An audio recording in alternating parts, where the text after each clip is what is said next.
Want to know how to make everything better? Remember these 5 simple words. The gallery makes the art. In 1942, Pablo Picasso attached an old bicycle seat to a set of rusty handlebars. The assembly was exhibited 2 years later at a museum in Paris.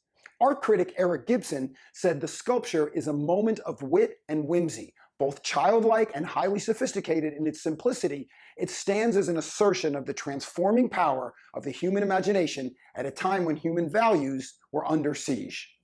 Wonder where the inspiration for this piece of art came from? In 1943, Picasso described its origin. Guess how I made the bull's head? One day, in a pile of objects all jumbled up together, I found an old bicycle seat right next to a rusty set of handlebars. In a flash, they joined together in my head. All I did was weld them together. For 2 pieces of junk to become a modern masterpiece took Picasso's experience, inspiration, and vision. But it also took an art gallery's wall. Because when the pieces were lying on the ground, they were junk. But when combined and hung in a Paris salon, they became art. Because the gallery makes the art.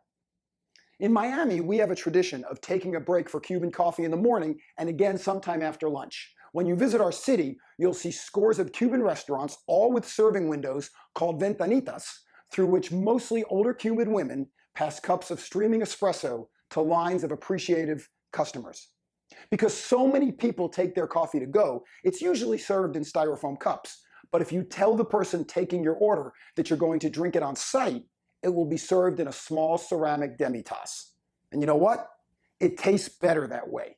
Now, the coffee is the same. The grind hasn't changed, the temperature is just as hot, and the brewing pressure was just as intense. But somehow, espresso sipped from a demi-tasse tastes better than the same coffee in a disposable cup. Why? Because the gallery makes the art. Last week, I was in Denver and went to see Bonnie Raitt perform at the Red Rocks Amphitheater. Their website describes Red Rocks this way. At 6,450 feet above sea level, Red Rocks is a unique transitional zone where the Great Plains meet the Rocky Mountains. A geological phenomenon, it's the only naturally occurring, acoustically perfect amphitheater in the world.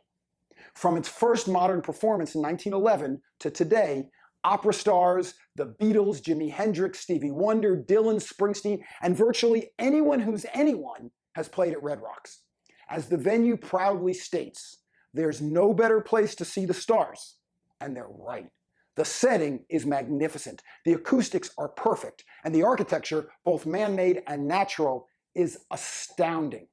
Bonnie Raitt first performed there in 1976, and while I wasn't at that show, I have seen her perform at least 5 different times, including gigs with John Cleary and Taj Mahal.